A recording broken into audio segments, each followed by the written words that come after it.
지금 578페이지 들어갈게요. 자원. 그쵸? 지금 보면 도립공원 나왔어요. 저번 시간에 국립공원까지 했어요. 아, 도립공원.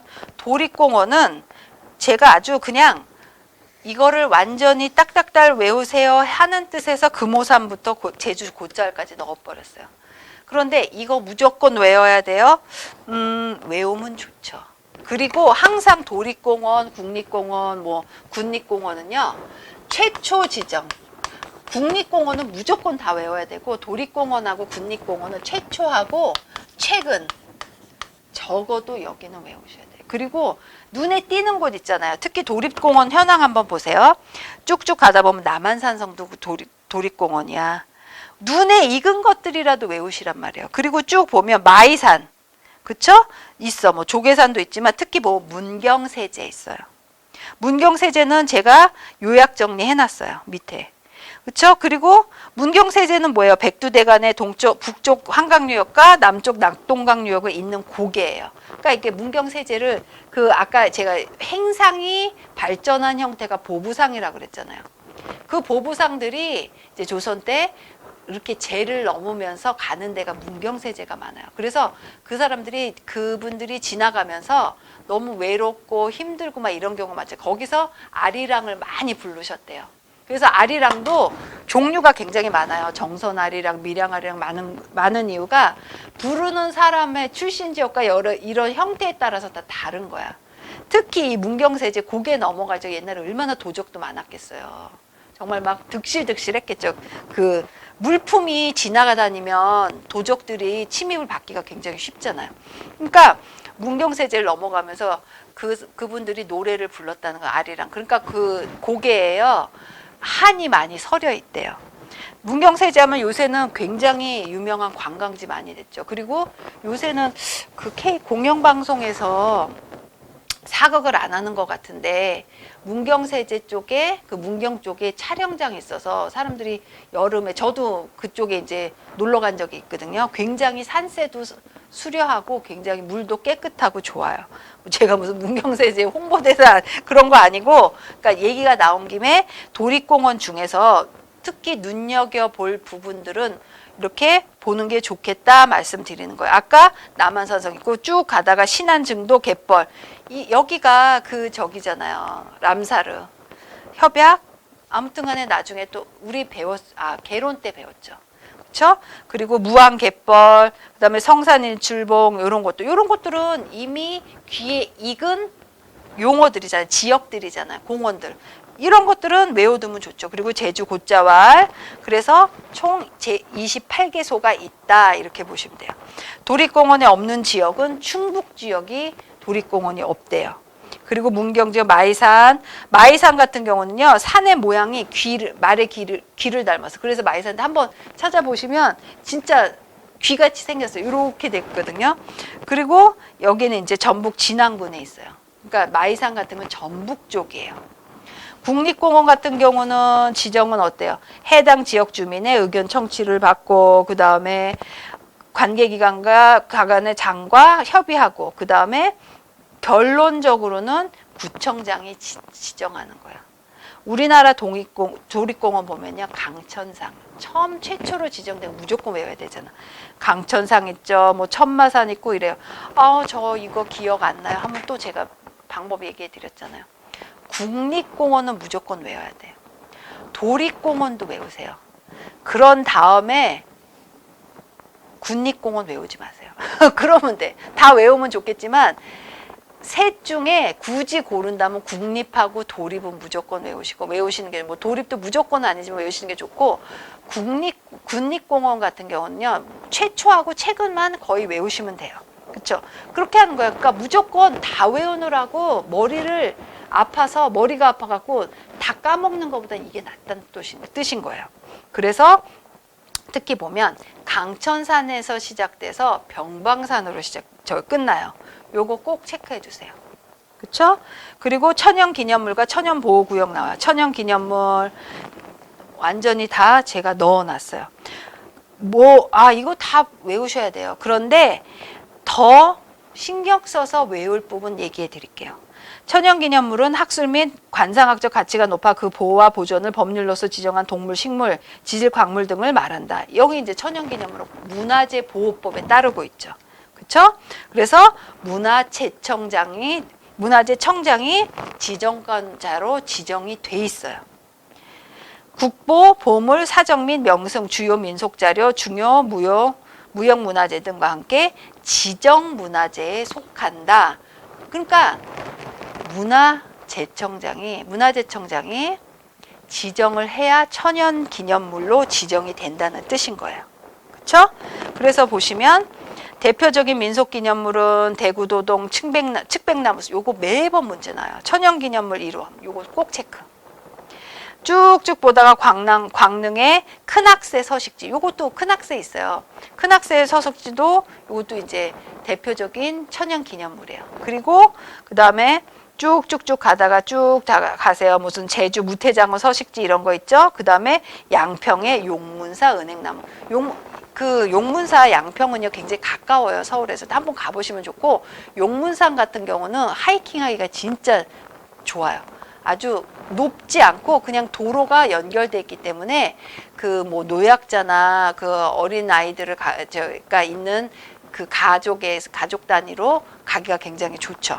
그래서 보면 특히 용문사에서 아주 자랑거리가 있어. 뭐냐면 이 은행나무예요. 이게 한 1100년 정도 됐거든요. 근데 천왕목이야. 이게 뭐냐면 천왕목이 뭐냐면 불에 타지 않아. 그래서 굉장히 여러 전쟁이 있었는데도 이 나무는 타지 않았대요. 그리고 무슨 소리가 들린다고 하더라고요. 무슨 나라에 무슨 나쁜 안 좋은 일이 있거나 이럴 적에.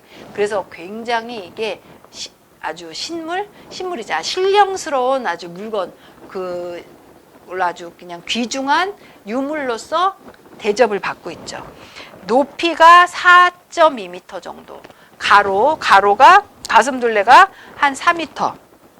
그래서 조선 세종 때 정삼품 이상의 벼슬인 당상 직접 하사를 받았어요.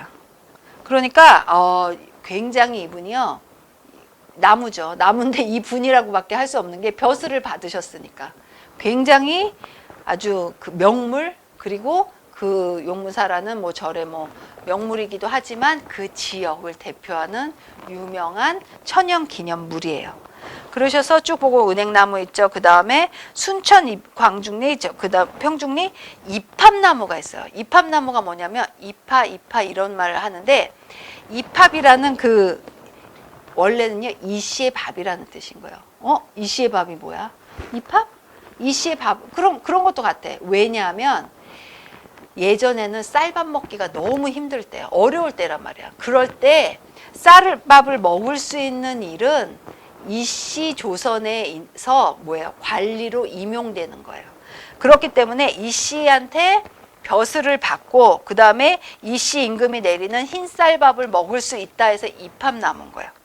그래서 쌀밥, 얼마나 예전에 쌀밥 먹기가 힘들었어요. 예전엔 다 떡 해 먹었어요.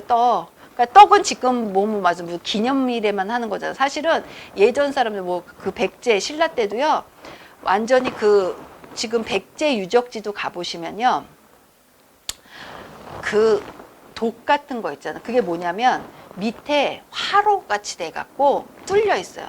쪄 먹었어요. 쌀을 거의 다 떡처럼. 밥을 먹은 지가요 그리 오래되지 않았어요. 고려 이후 이때부터 신라말 이렇게 때부터 밥을 해 먹었지, 그 전에는요 밥이라는 개념이 많지 않았어. 특히 뭐예요? 조선 때는요 물론 밥이 있었죠. 쌀이 있었지만 어때요? 일반인들은 먹기가 너무 힘든 거야. 그래서 쌀밥에 이밥이라고 해서 이팝나무 이팝 이렇게 된 거죠. 요거 기억하시면 좋고요. 그래서 이팝나무 한번 보시면요 정말 쌀밥처럼 아주 하얀 몽우리가 져 있는데 굉장히 아름다워요. 하얀 무슨 솜사탕? 솜덩어리가 이렇게 뭉쳐 있는 것 같아요. 그리고 쭉쭉 보시다가 보면 진도에 진돗개 있죠. 보은상 송리 정의품송, 제가 한번 정의품송은 얘기해 드렸었어요. 그리고 괴산의 미선나무 자생지 제가 얘기해 드렸죠. 스스로 자라는 식물들. 그래서 미선나무 같은 경우는 부채 열매 모양이 부채 모양을 닮아서 미선나무라고 했어요. 그리고 쭉쭉 보다가 사양노루, 산양, 그 다음에 느시. 느시는 들칠면조죠. 그래서 그 얘기를 한 적이 있어요. 진짜 아주 배꼽 잡고 웃었는데 이 칠면조가 이상하다. 이게 무슨 우리 칠면조가 어느 학생이 그러는 거야. 아니 칠면조 그냥 저 10월 말 되면 먹는 건데 천연기념물이 몇 마리입니까? 이렇게 물어본 적이 있어요. 그 칠면조 아니야. 이 들칠면조예요. 그렇죠? 그래서 느시라고 해요. 중요하고 황새, 따오기, 팔색조, 그 다음에 흑비둘기 등이 있어요. 그러면 이제 천연보호구역으로 나가. 천연보호구역 이 구역은요 다 외우셔야 돼요. 나올 확률이 대단히 높죠. 그래서 천연보호구역은 천연보호구역 또는 자연보호구역은 식물상, 동물상, 지질학적 또는 다른 특별한 가치가 있는 기념물의 중요성을 인식하여 보호되는 지역을 말하는 거예요. 그래서 문화재 보호법으로 아까도 문화재 보호법으로 지적했죠. 뭐가? 천연 기념물이. 그래서 보면 지정 문화재의 점유 면적을 제외한 지역으로서 그 지정 문화재를 보호하기 위하여 지정된 구역을 말하는데 문화재청장이 지정하여 어떻게 하고 그다음에 천연 보호구역은 천연 기념물이에요. 일단은. 그러니까 천연 기념물이 보호구역이 되는 거야. 한번 볼게요. 홍도 천연구역 보호구역은 어디요? 홍도는요 한번 얘기한 적 있을 거예요. 섬 전체가 다 천연 기념물이에요. 굉장히 유명하죠. 홍도는 뭐가 유명해요?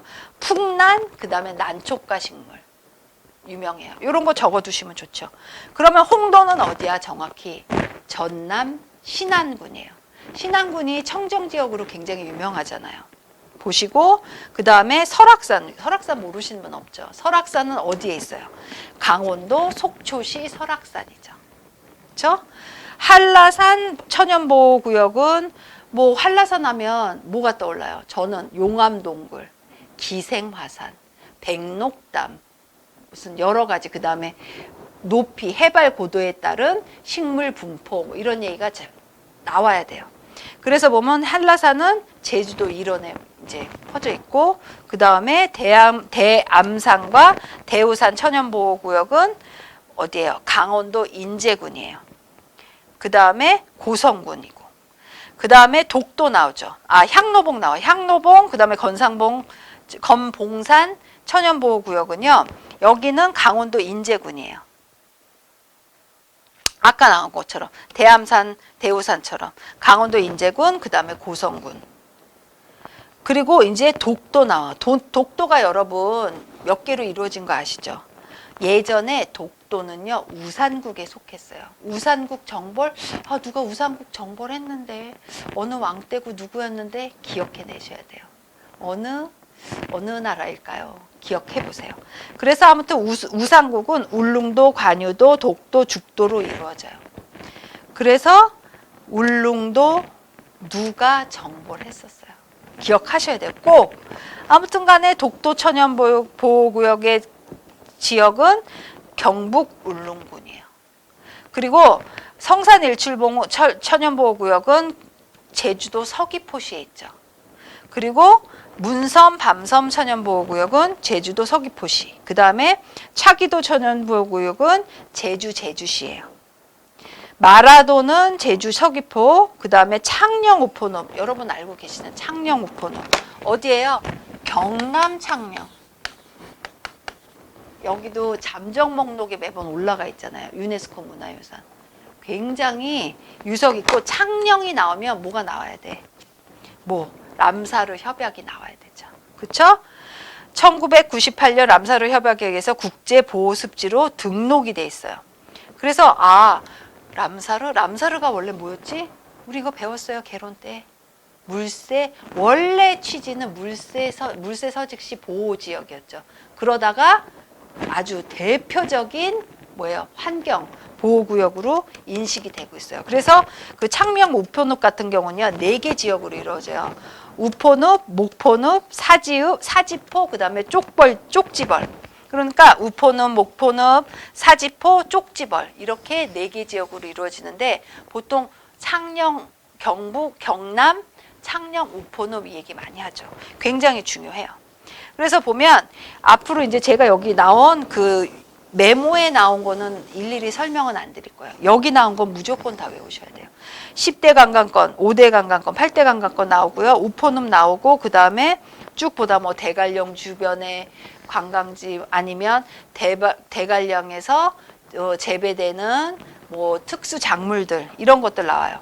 이런 것들도 보시고 그 다음에 쭉쭉 보시면 제주도 3보, 제주도 3내 이거 사실은 상식적인 문제들이거든요. 근데 자원에서 이번에는 어떻게 나올지 모르지만 충분히 상식적인 문제도 나올 수 있어요. 예를 들어서 제주도의 3보로 옳지 않은 것은 1번 식물, 2번 언어, 3번 돌, 4번 바다. 그러면요 돌 택하는 분 없을걸요. 제주도 세 가지 보물은 무조건 돌이라고 생각하시는 분들이 대부분일지도 몰라요. 그렇죠? 이런 것들 굉장히 상식적인데 우리가 잘 외우지 않으면은 틀릴 수 만한 것들만 올려놨으니까 꼭 한번 보세요. 독도 나오죠. 그리고 홍도 나오고 홍도는 아까도 얘기 나왔으니까 특히 보면 가거도, 말어도, 그 다음에 백령도. 제가 일부러 요것들은요 최서단, 최남단, 최북단, 뭐 철새돌이지 이렇게 넣어놨어요. 이것도 충분히 문제 나올 수 있어요. 그렇죠? 그러니까 잘 보시면서 아 이것들이 우리가 이제 이런 상식들이 자원 특히 자원에서 자꾸 문제를 많이 틀리는 학생들은 이런 것들을 그냥 꼼꼼하게 외우지 않아서 그런 것도 같아요. 보면 좀 그걸 이제 꼼꼼하게 외우면서 이해하고 이렇게 넘어가야 되는데 눈에는 너무 막 익은 거야. 예를 들어서 경복궁 우리 사실 경복궁 모르는 분이 어디 있어요. 경복궁 다 알지. 그런데 경복궁을 알긴 아는데 그냥 난 알고 있어 하고서 눈으로만 외우고 보고 외우진 않아. 그랬기 때문에 자원에서 미끄러지는 경우가 굉장히 많거든요. 여러분 또 아픈 현실을 얘기해 드리자면 내가 9개를 못 맞겠 10개를 못 맞겠어. 못 맞을 수 있어요. 그러면 국사를 아무리 20개를 맞아도요. 자원에서 9개 맞으면은 통과 못 하는 거 아시죠? 그렇기 때문에 내가 그래도 학교 때 내가 공부를 뭐 아주 잘하진 않았지만 그래도 잘했는데 아니면 나 너무 잘했었는데 이것 정도를 못 받 내가 설마 12개, 11개를 못 맞춰? 충분히 그럴 수도 있어요. 그날의 뭐 컨디션이라든지 여러 상황들도 있고 막 뇌 속 체계도 막 어떻게 막 변할 수도 있고 이렇기 때문에 굉장히 조심해서 하나하나 꼼꼼하게 외우시면서 좀 뭐 의문사항이 나는 거는 뭐 찾아도 보시고 이렇게 하면서 공부하시는 게 특히 자원은요 굉장히 귀에 익고 눈에 익으니까 소홀하기가 쉽더라고요. 차라리 국사는 더 잘해요. 막 딸딸 외우거든.